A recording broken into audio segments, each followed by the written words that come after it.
Hi, ഞാൻ എന്റെ room കാണിച്ചു തരാൻ വേണ്ടിയിട്ടാണ് വന്നിട്ടുള്ളത്. കുറെ ആൾക്കാർ ചോദിക്കലുണ്ട് എന്താണ് ചുമരുമ ഫുള്ള് പെയിന്റ് ഒക്കെ ചെയ്ത് കുത്തി വരച്ചിട്ടിക്കണ്, ആകെ കൊളാക്കിട്ടിക്കണെന്ന്.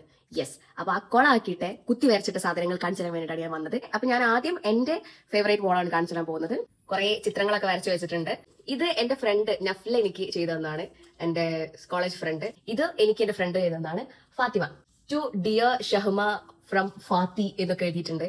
ഫാത്തിന്റെ സ്കൂൾ ഫ്രണ്ടാണ്. ബാക്കി ഫുള്ള് താഴെ മുതൽ മുകളിൽ വരെ ഞാൻ ചെയ്തതാണ്. ഇതേപോലത്തെ പെയിന്റിങ്സ് ഉണ്ട് ചെയ്തത്, ഇതേപോലത്തെ ഡ്രോയിങ്സ് ഉണ്ട്, പെൻസിൽ കൊണ്ട് ചെയ്ത ഡ്രോയിങ്സ്. പിന്നെ ഇങ്ങനെ കോഡ്സ് എഴുതിയതുണ്ട്, പിന്നെ മണ്ടാല ആർട്ട് ചെയ്തതുണ്ട്. അപ്പൊ ഈ വാളിന്റെ ഒരറ്റം ഇങ്ങനെ ചിത്രങ്ങളും പെയിന്റിങ്സ് ഒക്കെ നിറഞ്ഞതാണെങ്കിൽ മറ്റേ അറ്റം എൻറ്റയർലി ഡിഫറെന്റ് ആണ്. ഇവിടെ ഫുള്ള് ബ്ലാക്ക് ആൻഡ് വൈറ്റ് ആയിട്ട് കോഡ്സുകളാണ് എഴുതിയിട്ടുള്ളത്. കോഡ്സ് ആൻഡ് ഡയലോഗ്സ് ആണ് ഞാൻ ഇവിടെ ഫിൽ ചെയ്ത് വെച്ചിട്ടുള്ളത്. അപ്പൊ ഇതൊക്കെ ഞാൻ പെർമനന്റ് മാർക്കർ ഉപയോഗിച്ചിട്ട് എഴുതിയ സാധനങ്ങളാണ്. ഇത് എനിക്ക് ഭയങ്കര ഇഷ്ടമുള്ള ഒരു സംഭവമാണ്. എനിക്ക് ഈ കോഡ്സ് കളക്ട് ചെയ്യുന്ന ഒരു ഇഷ്ടം ഭയങ്കരമായിട്ടുണ്ട്. അപ്പം ഇതാണ് ഈ വാളിലെ വിശേഷങ്ങൾ. ഇനിയുണ്ട് 3 വാൾ കാണിക്കാൻ. എന്തായാലും ഇവിടെ ഞാൻ നിർത്താണ്, ബാക്കി വിശേഷങ്ങൾ പിന്നെ കാണിക്കാം.